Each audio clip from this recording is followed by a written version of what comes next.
And political reporter Rick Albin joining us now to walk us through this process. Okay, Rick, what happened? What has to happen next to move this continuing resolution along? The next thing that will happen is this legislation that comes back from the Senate to the House will go to the Rules Committee, and they'll set the rules of how they're going to proceed from now until the time that they bring it up for a vote.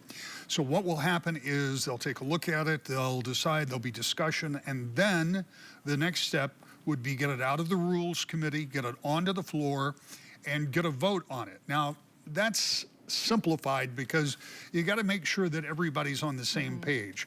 Republicans cannot afford to lose more than 2 or 3 members, and they don't know how many Democrats they're going to pick up. Although some of the members I've been talking to believe some Democrats will vote for this, but it's not going to be a big bipartisan bill, but there may be a few Democrats, so Republicans may be able to afford to lose a couple more than they normally would. And there are probably some reasons that could happen. We just don't know how they're going to vote. If all of that goes smoothly, if the Rules Committee meets, if they get it to the floor, maybe as early as tomorrow, if they vote it out sometime tomorrow afternoon, more likely tomorrow evening, get it down to the White House, the president can sign off on it in short order, assuming he's going to.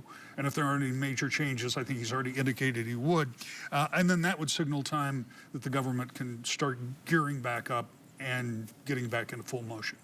And Rick, there are some things that will be funded until the end of the fiscal year, right? Talk about what some of those are. Well, it's the Department of Veterans Affairs, which is obviously important for all of veterans services.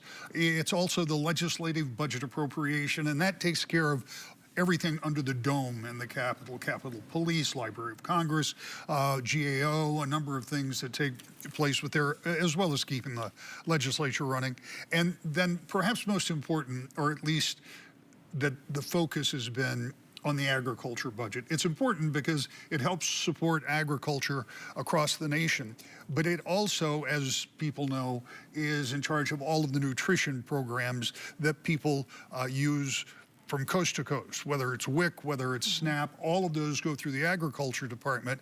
And so the fact that it's going to be funded through the end of the year is a big deal, end of the fiscal year into October 1st, because when you get down to January 30th, if there hasn't been some movement, if there hasn't been some ability to either get a broader budget through actual appropriations processes done, and or if you haven't been able to satisfy those folks who want certain things out of this bill that they didn't get this time around, we could be looking at another shutdown at the end of January. Now, I'd like to think that won't happen, but if it does, SNAP benefits and the other nutritional programs will still be in place. Again, this is not a sure thing right now. No. There could still be some problems. Yeah, there could be problems. And some of those problems could be what I was talking about earlier. If there's some Republicans that don't like some of the things that came back in any of those spending bills that weren't attached to the original CR, that could be a problem. We know Democrats are unhappy about the ACA subsidies that aren't there. That could be a problem. And if for some reason you can't get to that, 50% plus 1 vote, that could be a problem. Now, do I expect there to be anything added to this bill in the House that would keep the president from signing it? I don't think so. I don't think that's the direction they're going to go. But there could still be some hurdles in getting this done.